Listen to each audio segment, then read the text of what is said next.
Hi, welcome everybody. I'm Dr. Moby, and we have great panel. We have Dr. Ashraf Sabat with us, and Mr. Robert King, and we have also another Sheva Shams. I think she's gonna join soon, and we're gonna today talk about elections 2020. So tell us, Mr. King, first with you, how are things on your side, DMV area? Things are doing well in the District of Columbia. We have 526,000 registered Democrats. We have 80,000 registered independents, and we have 30,000 Republicans. This is a historic election in Washington, D.C. for two reasons. It's the first time we are doing mail-in ballots to over 500,000 registered voters in the District of Columbia. And our second objective is in pursuit of the 51st state. We believe that if we can demonstrate in the District of Columbia that we can churn out unprecedented numbers, this will help us. And as we believe from the Congresswoman Norton, our warrior on the Hill, that we might be able to flip the Senate. As you know, there was a historic vote taken along party lines to make DC a 51st state. So if we can flip the Senate, we might be on our way to getting two Democratic congressmen and two Democratic senators. And as indicated, I have been involved in politics in the District of Columbia for over nearly 50 years. I've been fortunate enough to be the longest serving ANC commissioner in the District of Columbia, 32 years. I worked with all of the mayors in the District of Columbia, from Walter Washington to the current mayor, Muriel Bowser. I have King and Associates, and what I basically have been doing for the past 35 years, I provide transportation to 17% of the population. As you may or may not know, there are over 700,000 residents of the District of Columbia and growing. Of that number, 100,000, which is about 17%, are the most reliable, stable voting bloc, not only in DC, but in the District of Columbia. And it's been my honor to do GOTV for nearly 40 years in terms of those who live in public and private senior housing, to get them out to the polls. Just did a story with Kodra Nominee today. It's my first attempt to have voting go to the seniors. We believe that the public transportation should not be by bus, by Uber, by car, trucks, or van. Seniors should be able to push their button on the elevator, come down to the first floor, and drop their ballot in the box. I've made a compelling argument for the number of seniors who live in the District of Columbia, with thousands of them who are on canes and walkers, visually impaired, blind, homebound, and functionally illiterate. My plan is in keeping with the COVID CDC's plan of July the 8th and June the 22nd, saying that seniors should not choose between health and going to the polls. And the District of Columbia have a responsibility under the CDC guidelines to provide alternative means for the seniors to vote. I believe I've done that. Hopefully my plan will be one that will put seniors, have a 21st century voting for the seniors, never to come out of the building. And doing so, that should increase the turnout of seniors tremendously. I'll stop there for a minute. Okay, so thank you for what a great update. So Dr. Sabat, tell me how things are in New York.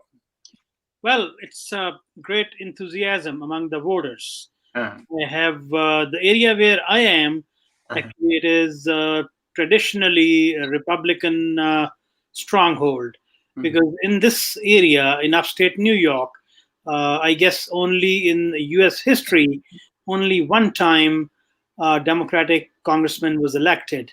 And he was, I will say, around 10 years ago, Eric Maza was elected here, but he has to resign because of some personal issues. Anyway, despite this stronghold, I have seen local Democratic Party infrastructure. They are very visible and very active, and they're trying not only to bring the people out to vote, and they are looking to turn around this year to elect another Democratic congressman. So the election is very tight among these candidates. But coming back to the presidential vote, the local infrastructure is very active. You can see in their offices, the way they are approaching seniors, the way they are approaching individual voters, giving them details where they have to go and vote. So it's a real election, enthusiasm around. You can see among the public, among the voters, among the officials, it's going on. Okay, so you think there is definitely a more enthusiasm this time than I've never seen like this before. And that is true. And this is more because people, specifically Democratic Party, is very active in trying their best to pull as many people out as they can. And one of the things, if I may add to the gentleman, I'm so happy and delighted to be here. As you know, that elections are basically determined by early voting. And you know, before the debate, there was 59 million folks had already voted even before the debate. 2016, only 5 million people had voted in this country at the same time, compared to 59 million, and it's well over 70 million at this point. So that tells you there's a lot of enthusiasm for this historic election. Also, I want to say that I'm happy to be a part of Black Men for Biden, and I'm representing DC from some brothers around the country, and our goal is to identify, have registered, and vote 1 million Black men to vote for Biden.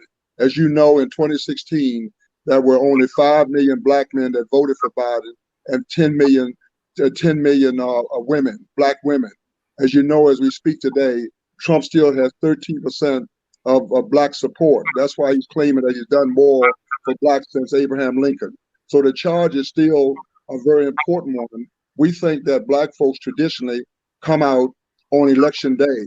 So even though we have voted overwhelmingly in Georgia and different places, you should see a lot of Black folks turning out tomorrow because that's where we stand on the backs of the great Congressman Lewis and Good Trouble, and also Dr. King and all those whose shoulders we stand on for the right to vote. So there are a lot of Black folks who will be coming out tomorrow along with those Republicans.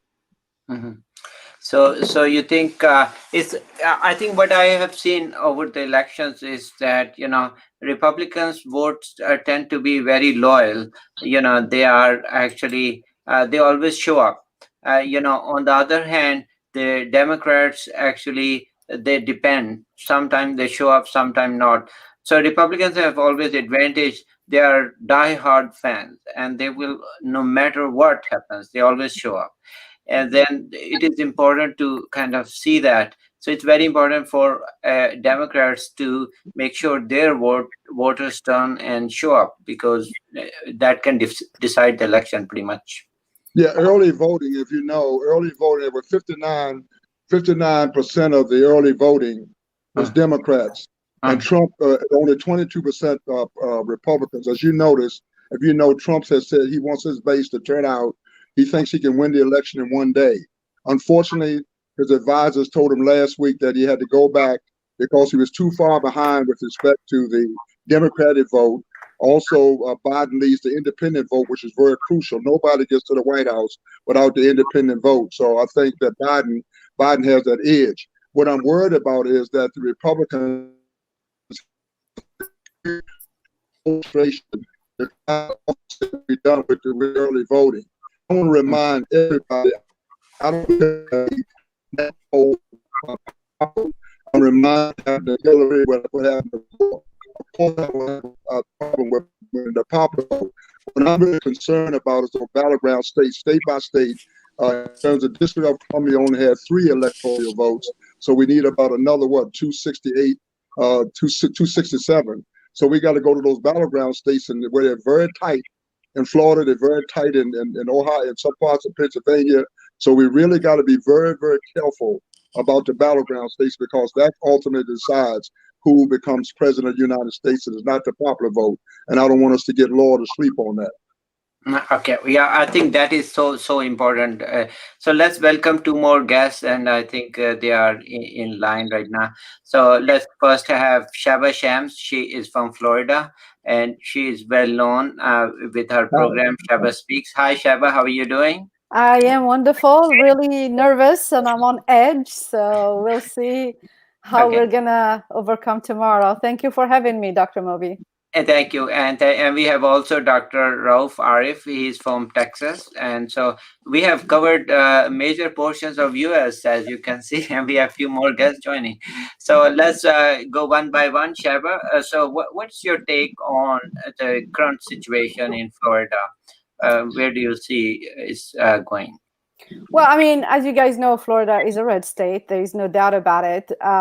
However, I feel like this election or this time, I have seen more blue flair, like the flags and the marketing things all over. So I think that there is a presence for Biden as well. I think that because Florida is, we have a lot of seniors around here, and they have been super disappointed with Trump's handling of the coronavirus. So I think that might influence something. It's really scary. I mean, it's really concerning. We don't want definitely 4 more years of Trump. It's exhausting.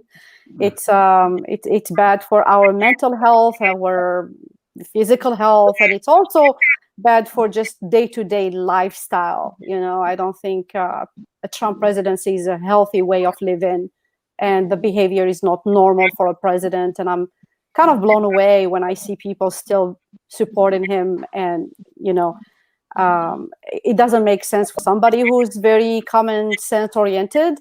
And I'm looking at the elections, not so much relying on the polls. I think I have some kind of a rationale, or being a math major from a long time ago.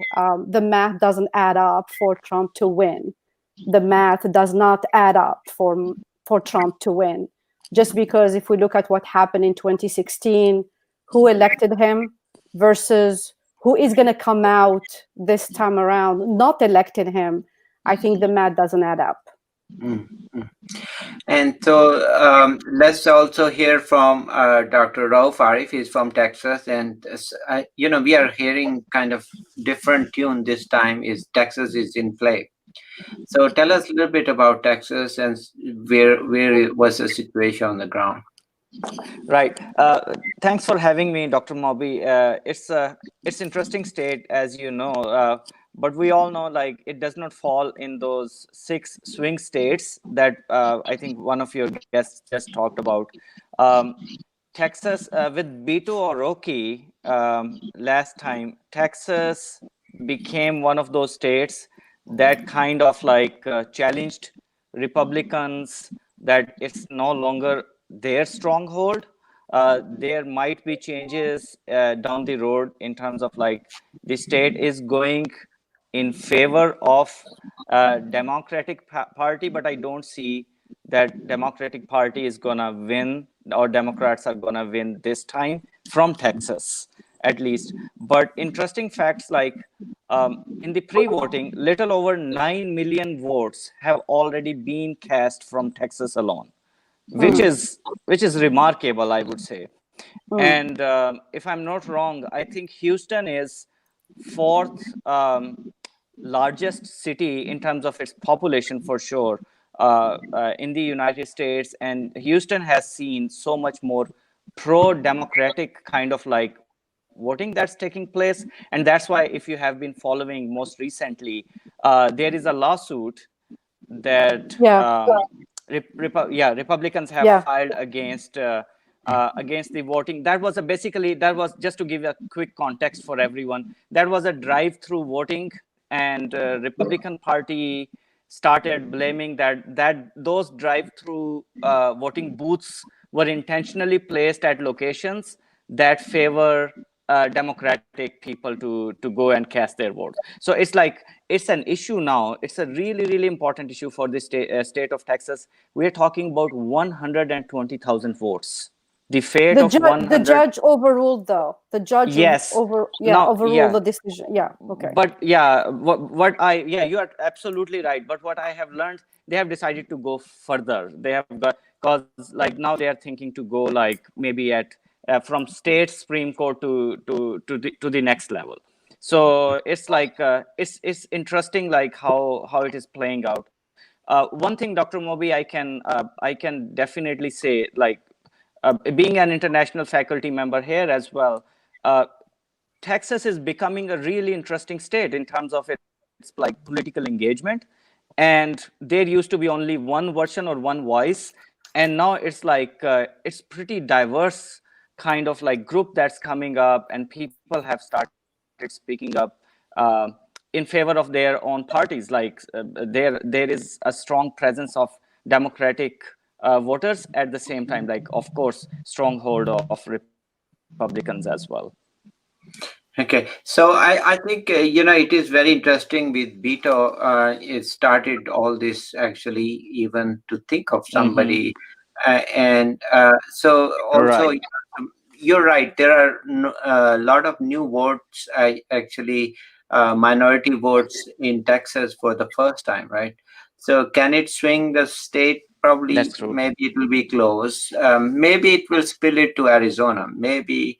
Arizona is definitely in play. I don't know about Texas, but Arizona for sure is in play. What about? So, do you think Texas? What happened there on the road with Biden? Was that something scary? It is indeed. We all know that FBI has started to investigate the incident itself as well, which did not make many local people happy over here. But of course, this state is, it's like Texas is so big, right? So that's one thing. And then second thing is, like, if we go to those highly populated areas such as Houston, it's a totally different story. But if you are talking about West Texas, the Panhandle area, then it's a different story. So I think, like, if Republicans were to lose their control or hold of the state during these elections, it won't go very easy. Or local people, majority of local people who reside in Texas for so long, I don't think they will digest it easily. I'm just trying to be very careful what I say here, but that's what, like, these are the cracks I can see here now. So what you're saying is there's still cracks, but you don't think it's gonna flip, and you don't think it's can. I mean, cracks are there, but still, I think it's a long way still to kind of. It's like California will have some Republicans. That's true. Yeah. So okay. Exactly. So California and white. So it's probably reverse of California. So back to Mr. King. So do you think the elderly population now with the younger population, their votes could differ in terms of, people might vote one way or the other, on depending on, the older population might vote one way and the younger might be another? Yeah, I'm deeply disturbed about the white elderly.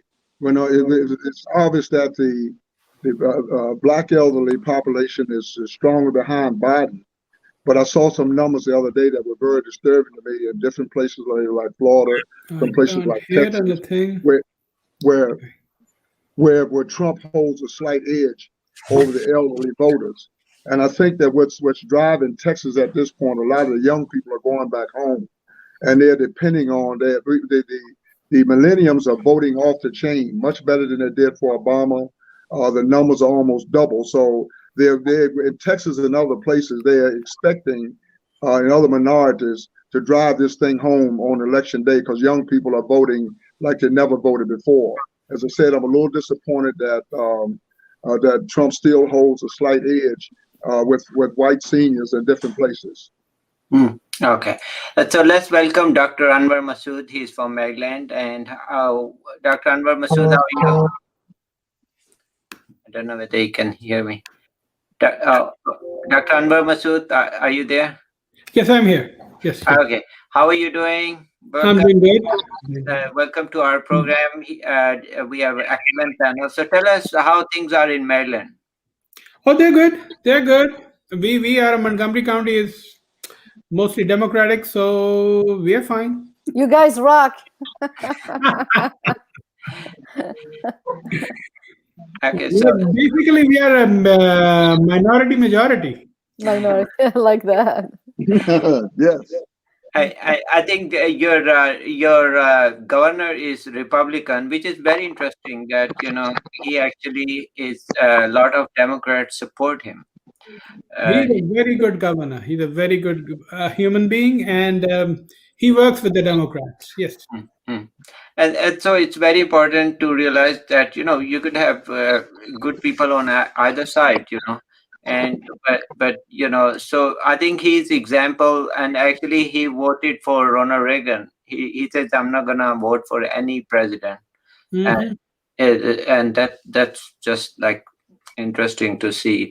I mean, he has what, 70 or 80% approval ratings, right? Yeah, he's high up there. We are trying to remove him, but he's a good guy. Okay, so back to Dr. Sabat. So do you think let's talk about predictions. So what will happen tomorrow? Well, few things are very well clear. Talking about U.S. Congress, it is expected that Democrats will win 10 more to strengthen their majority. Mm-hmm. Senate is difficult to predict right now. There's a good chance Democrats will gain maybe 2, maybe 3. So by tomorrow, this time, we have some idea what's going on. Coming to the presidential election, all the indicators are in favor of Joe Biden right now. And again, the big final step is to bring the voters out and have them vote. I think the infrastructure is very active. I have seen the activity which I have never seen before. Local offices, Democratic Party offices, they have opened up a lot more places and a lot of workers there and approaching, calling different voters. They have not voted in the last election, encouraging them to go out and vote. Even they are arranging some transportation for some seniors who has difficulty going to polling booths. So this is ongoing, especially where I am right now, watching these things. Mm-hmm. And so then back to Mr. King. So what is your take on tomorrow? What will happen to Congress, Senate, and presidency? Well, in the District of Columbia, we are the taxation without representation. So in pursuit of the 51st state, we would have to flip the Senate. But I want to remind everybody, there are about 3 kinds of voters, and those are the voters who have made their minds up, those who are undecided, and those that are on the fence. My understanding is that there's only 3% of the voters in this country that's left. This is historic. Never before have you had 3% of the voters undecided. And I tell my folks that early voting, for the District of Columbia, early voting ended today. Pretty much the council races and the at-large races. In D.C., we have 24 individuals running for an independent seat. The primary Democrat, which is a part of the Biden and Harris ticket, will probably get 150,000 votes of the 450,000 or so that'll be cast. So there are about 24 independents who are running for a vacant seat because we have public funding in D.C. now, and also because the seat was vacated and they reduced the required number of signatures to 250 instead of the 3,000. So that generated an unprecedented number of Democrats who were once Democrats now turned independent. So I'm just saying, with 3% of the voters in this country are undecided, early elections pretty much will give us some idea in terms of those local elections. I don't believe that we will know about the states as we pursue the electoral college where those votes are. You're right. I think Trump is now going after signatures. He's questioning the signatures on the ballots. He's given up on the mail-in ballots to some extent. He had that failed situation in Texas about the drive-through. So I think with his mob going around the country, harassing people, I think he's pretty much trying to put himself in a position to have something to go to the courts like it did in the Florida situation when President Bush was in office and his brother was down in Florida. the case went to the Supreme Court, and it was decided 5-4, and Clarence Thomas cast a deciding vote that made Al Gore on that ballot question in Florida, which the panelists on with us tonight is probably very aware of that. To make that decision for the president, get involved in the presidency, and then Trump has been hinting on that in terms of the people he have on the court. Unfortunately, Democrats have had a great victory with the people on the court that Trump thought that he was going to, those conservatives was going to be voting his way. But we had a couple of victories with the Democrats, I think in Georgia and a couple other places. So I just simply believe that it probably won't be tomorrow night. Some of the ballots where he wanted to have them counted on the 3rd, they got a ruling that they could continue to be counted after that, long as they was postmarked. So we're probably going to see a lot of legal activities from the Trump administration. Doesn't make any sense. I don't see the vote. I don't see those states. We dealing with 270 electoral votes. I'm not concerned about the popular vote, because that does not get me to the presidency. I think that the state's popular vote should be tied to the electoral votes, and that was a ruling, if y'all remember. The Supreme Court ruled about 8 months ago, case involving Colin Powell. Colin Powell in the Hillary Clinton election, somebody voted for Colin Powell and gave him 4 electoral votes, and he wasn't even on the ballot. And that was the case that went before the Supreme Court, I think about 6 or 7 months ago, which pretty much said the electoral popular vote needs to go with the electoral vote, and we need to see what's going to happen state by state. Florida's got some numbers down there. We know Pennsylvania's got some numbers, and DC, of course, we only have 3, but who knows? We might need our 3. Okay. Well, thank you for a detailed kind of prediction. Okay, so Sheba, what is your take about Congress, Senate, and presidency? Well, I'm really hoping that the people will come out and vote, especially here in Florida. I mean, Obama alone came down here probably twice within the last week, twice to, Yes. I believe, Miami. So it's very scary at this time, knowing that people are not going to come out, that they're not going to come through and really cast their votes. And I think they're trying to do whatever they can to push people to come out and cast their votes. Again, the math doesn't add up in terms of whether Trump is going to get reelected or not, because the people who voted for him before, even within the Republican Party, a lot of them have changed their minds in the past 4 years, especially with regard to how he handled the COVID-19 response. So I'm sure that a lot of Republicans already are probably getting out of voting for Trump. And then the people who hated Hillary didn't vote for her. It's not the same emotion. It's not the same feeling. It's not the same take right now with Biden.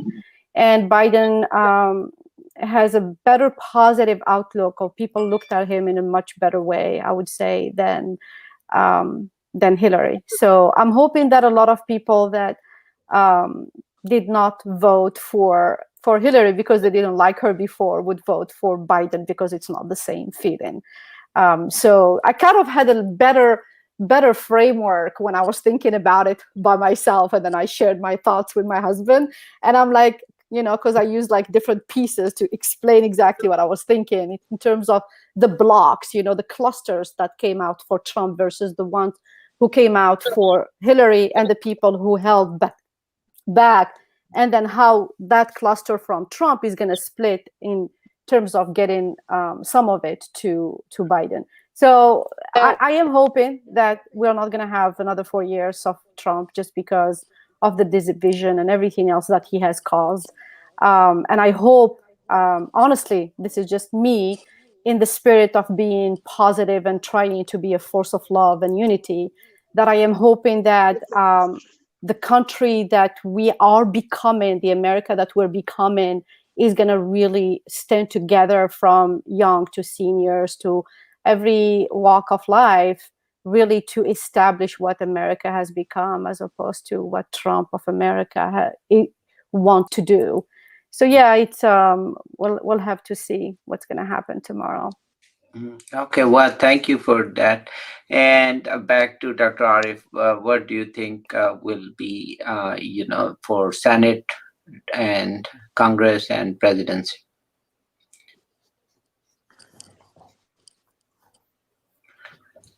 Dr. Right. Arif? Like most of our colleagues talked about it. Yeah, can you hear me? Yeah. Can you hear me Yeah, now? yeah. Yeah. Yeah, I think we got a Okay. little bit. Okay, perfect. So yeah, as most of you already talked about it, it's corruption, right? Yeah, I think So we are we in can and talk. out. Dr. Moby, can you hear me? Yeah, we can hear you. Go ahead. I can't hear you. Yeah, we can hear you. Okay, I'm gonna try again. So hopefully, okay, yeah, okay. Hopefully you guys can hear me. So okay, so it's really interesting.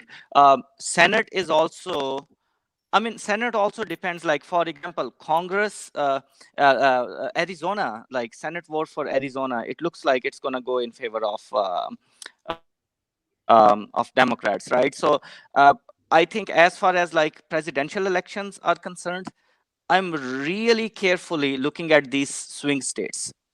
One of those is Ohio, and the other one is Wisconsin. And we can see like both of the presidential candidates at this point, President Trump and presidential candidate Biden, they have been going in those states like over and over again and trying their best. So what's going to happen tomorrow, that might also be a little bit too early to predict, because as I understand that President Trump would like to declare victory at night of Tuesday night, tomorrow night, which Democrats would not agree with that. Most of the votes have taken place like using those mail-in ballots and stuff. So the it's a tricky situation. As I think Shaba said, like math does not add up. I totally agree with her, because at this time it looks like the momentum is in favor of them. And also, like, we should also not overlook the fact that he chose the vice presidential candidate really carefully and smartly. Basically plays a role of a magnet for South Asian community, and they are coming to an age where they can cast vote. They have like really voice to politically to represent themselves. Also, like she also like represents African American community as well. So that's also like a magnet. And the third thing that might have had already is about stock exchange. I was reading the other day, since 1942 all the way up until now, 82.2 times when a stock market its own way of predicting, right? So what we saw on last Friday, right, the last day of October, when stock market was still working, they kind of indicated Biden is going to have this election. So let's see. So that's how like I would say it looks like this is the time for Joe Biden to it takes all, right. That's another problem in the US, by the way. So and then in terms of maths, I would say like popular vote is a different story. That also like that should be also kept in perspective. US is so big, and then there are so many states that we should also like. These are the things that campaign when they did not acknowledge all of those latent states when they became politically active. So I'm saying like we have to acknowledge all of those variables that lie as well. Okay, thank you. And then Dr. Masood, so what is your take on Congress, Senate, and presidency? Well, interesting elections after a long time. Like basically something to record from history. 99 million have already voted. 99 million. Last time, only 160 million voted in the election. So 99 already voted now. So there is a chance we may go up to 180, 200 million. So but tomorrow is the day when people come out and vote, and that is the most important thing. Republicans are hoping for tomorrow for people to come out and vote, and that's why he's campaigning till right now, like 10 o'clock. Yeah. So he wants people to come out. They were waiting. When Democrats took over and started early voting, like his supporters also came in. But now tomorrow is the day. 1 in 4 is a young voter. My son, he first time voter. So all these new kids entering into the political system, mostly liberal, mostly not belonging to the old stock. So looking good for Biden, but yes, we have the PTSD of 2016. So we do not know. We do not believe in the polls. But the way things are going, it's looking good. It's looking good. Like James Carville, he said the blue wave is coming. He is good. He has been there for a long time. I'm with him. But we have to wait for tomorrow. All of us, like who have not voted, need to go and vote. We have to vote. We have to put our ballot in there. Like the way it's looking, I'm an optimist. I'm a Democrat. I'm biased, but it's gonna go 300 plus for Biden, and the House and the Senate. And Lindsey Graham is saying, like, okay, guys, you have to vote for me, otherwise all 3 houses will go to the Democrats. So they are scared, and the intimidation when they have all those trucks circling that bus in Texas, in New York, they're coming over. Even my next door practice, a chiropractor, like the first time I saw a Trump flag on his Jeep, and I was taken aback, like, okay, so that's intimidation. And I've been making fun of my friends in the southern states, like deep red, Oklahoma and Missouri deep down. And I was telling them, you guys are scared. No, they have a reason to be scared. So the only thing we can do is just go out and vote.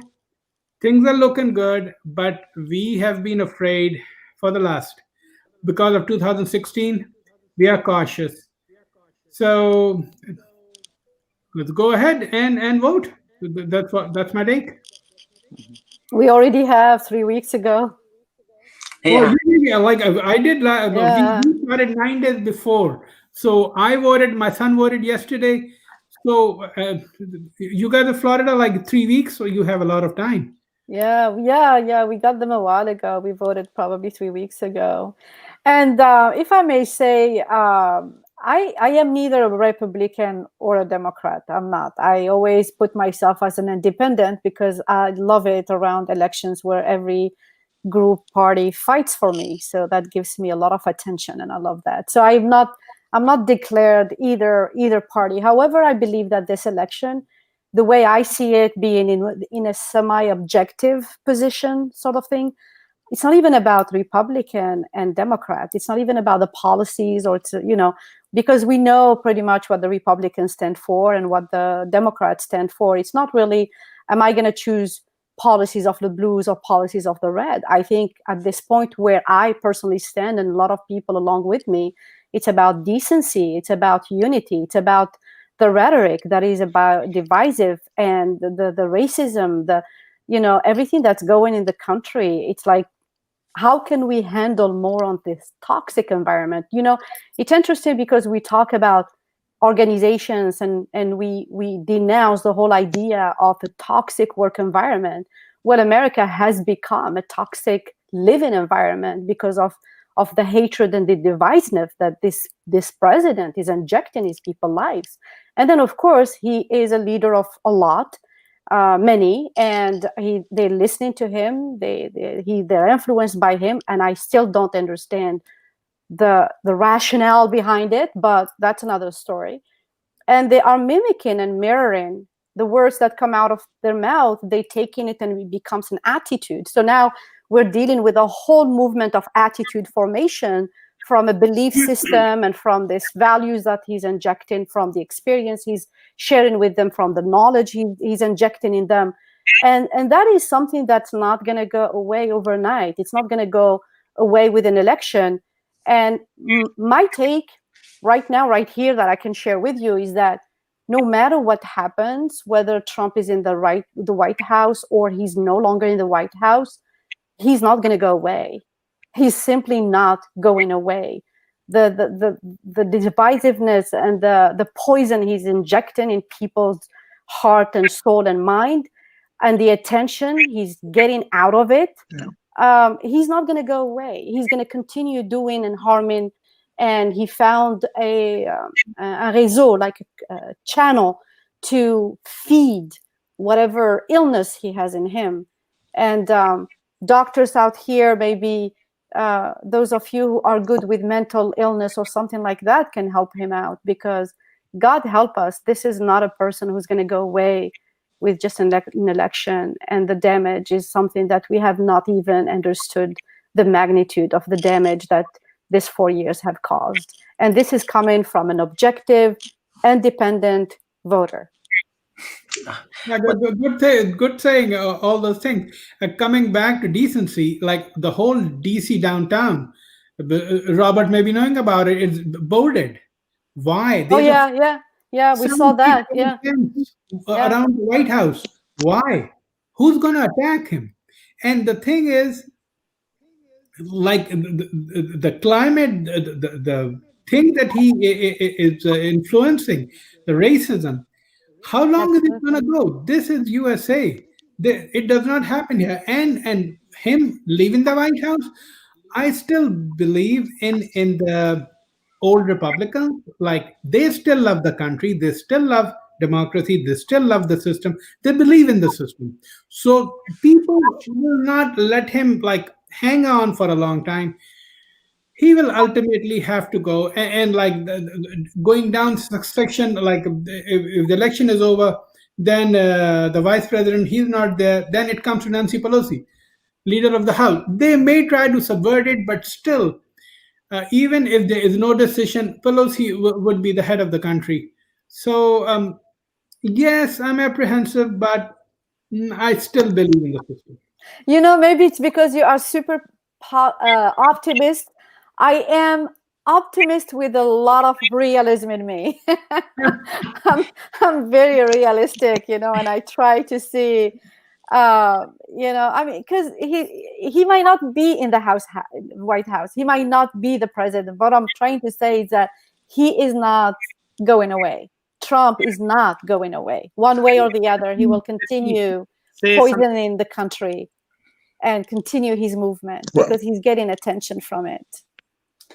So, Dr. Sabat? Well, one thing, Michelle, I'm happy to know that you're an independent, and Trump, no Republican get to the White House without the independents. And Biden is controlling that base right now. Robert, so thanks to the independents, I think that will help Trump in the millenniums and plus the fourth. Robert, can you say it again? I didn't hear you. Sorry. A few words here. If you see the history, you know, there are a lot of characters like him came and they were trashed. So this is a great country with great, you know, leadership and very well politically trained, you know, workers. So whatever he has done, temporarily it created a hype in his, you know, group. And we have seen this, you know, exposure, but it's going to go away very quick. I disagree, unfortunately, with Shaba. It's not going to last. We had similar kind of leaders in the past. I will bet on that. I will bet on that. Maybe it's a good time to start betting. Let's start a bet. It lasted a very short period of time, and history has thrown them in dark. Same as his fate is going to happen. And this country is, you know, built on so strong footings with all the checks and balances. Such characters will not last very long in politics and in forefront. That is my take. And I'm gonna, if I can just quickly say something. Was it back when McCain and Sarah Palin, was it in 2008? I can remember 2008 the first time, 2008, and then 2012. 12, right. First time, 2012. Anyway, the dates I can't remember the dates. So prior to that election, the biggest issues that we were talking about, I've been in the United States 23 years. I come from a dictatorship regime. So for me, I was like, oh, what is all this Republican and Democrat? So I was kind of curious. And up to that election, when we elected Obama, the challenges or the conversation, they were about abortion and not even gay marriage, not all that much, big government, small government, stuff like that. So they were about principles, ideologies, policies, and so on and so forth. With Sarah Palin and John McCain, something new started, something completely different that began to look into race, attack people for the skin color, for the affiliation there are, and that was a new rhetoric in the United States, especially when somebody's trying to elect themselves in office. And you may think that after 8 years with Obama, things would have changed a little bit. But what happened is, with the coming of Trump, actually, he allowed all the bottles down racist, white supremacists who believe that the white race in America is endangered and we need to really try to, take over the control and it's us and for us. That's what happened. So I don't think it's going to go away right away, like overnight, because it was there for a very, very long time. But because the culture that we have established in the United States did not allow that to come out. So a lot of people thought that way, but they would not dare let it out. But with Trump, it's like a can of worms that opened. And now, for instance, the KKK was marching in the streets without even the little hoodies on them, proud to show themselves. And this is new to America. This is new to... Unfortunately, this is not new to America. You forgot probably, or probably you were not here when Newt Gingrich era was here. That was in early 90s. So they were exactly like this. And they were killed. Within years, they're gone. So I think this is, again, short period of time. We have seen this thing exposed, but it will die down very soon. Newt Gingrich was exactly like So how him. long do you think you will take for it to die soon? What is soon for Within you? a year or two. A year or two? Oh, yeah. All right, I'll raise you. We'll have a debate in 2 years and we'll discuss it. Absolutely. So let's see if we're going to have another 4 years of Trump before we start betting on something like this. Okay, so I think what will happen tomorrow is, unfortunately, a lot of polls are taken for a lot of polls represent the popular opinion, not the voter opinion, electoral. So this could be that's always a problem, because the polls might say one thing, but people might vote another way, and that's what happens. So the polls are right because they only predict the popular opinion. They never will tell you. So you can, you can win actually popular vote and lose the election. So the election always comes to very precise, management. If you look at Obama here, when he won the re-election, he won with the landslide because, pretty big. Nobody thought, because reason is he was very calculative in how to do it. So it's only going to come down to calculation. In my opinion, it will come down to North Carolina, Pennsylvania. Unfortunately, in Pennsylvania, I know for a fact the suburban Pennsylvania is more of Republican, and then it's gonna depend on Philadelphia versus how many people will show up there to vote. Versus, so it'll be pretty close. In my opinion, it'll be pretty tight.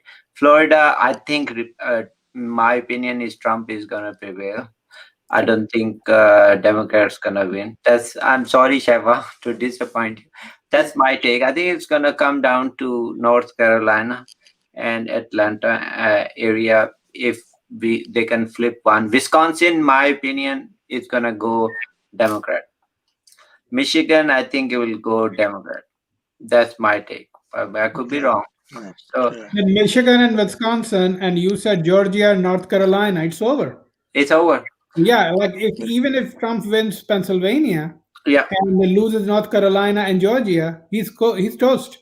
Yeah, Because it's not, Michigan, Wisconsin, these 4 are enough. Like Biden has to win, Trump has to win everything. yeah. And Yeah. Biden has a lot of chances. Yeah, Pennsylvania, Biden, Biden can lose Florida and still Yeah. win, you know, but nobody's ever went to the White House if they lost Florida. Florida's a key player. I think Biden can lose Florida and still pick enough up in the electoral, swing ballot states to get him to the 270 that he needs to become president. I think he has a greater path to victory. Of course, we know than what Trump has. I want to remind everybody that Trump has 74 million people that he tweets to every day. A month ago, he asked his base to turn out on November the 3rd. That's tomorrow. In D.C., there were 30,000 Republicans in D.C. And you saw what happened last week when they came out in the freezing rain. Some of them had to go to the hospital. When they were down in Florida, they were overcome by heat down there. So his base has geared up to come out for one day. And if you go to those battleground states, after they found out that early voting, which they conceded to the Democrats, the registration in some of those battleground states, which is troublesome for me, has been 2-1 Republicans over Democratic registration. So I'm thinking that Biden has a little over 43% of the white women. He has over 96% of the black women. He has the lead in the independents, and he's doing very well now with picking up some of those young people. So I think he has, in terms of arithmetic and as it relates to path of victory, I think he still has a better shot to get 270 votes, which the president is determined state by state. I still think he has a greater path to victory. Okay. Well, thank you for all. I think it's been almost an hour of discussion, and whoever wins, we want to pray that everybody's safe and families are safe, and we don't want anybody hurt tomorrow, and we pray that every election goes fine. So we'll catch up tomorrow, and we have a special series tomorrow too. So we'll update tomorrow. Thank you for all watching Lifestyle TV. And can we come back with this panel after the election? Yes, we will. We will. Yeah. Then we start betting. We'll have same panel tomorrow. Okay. Inshallah. Assalamu alaikum. Okay, sure, okay. Thank you, guys. Thank you. Thank you. Thank you. Thank you. Bye. Okay.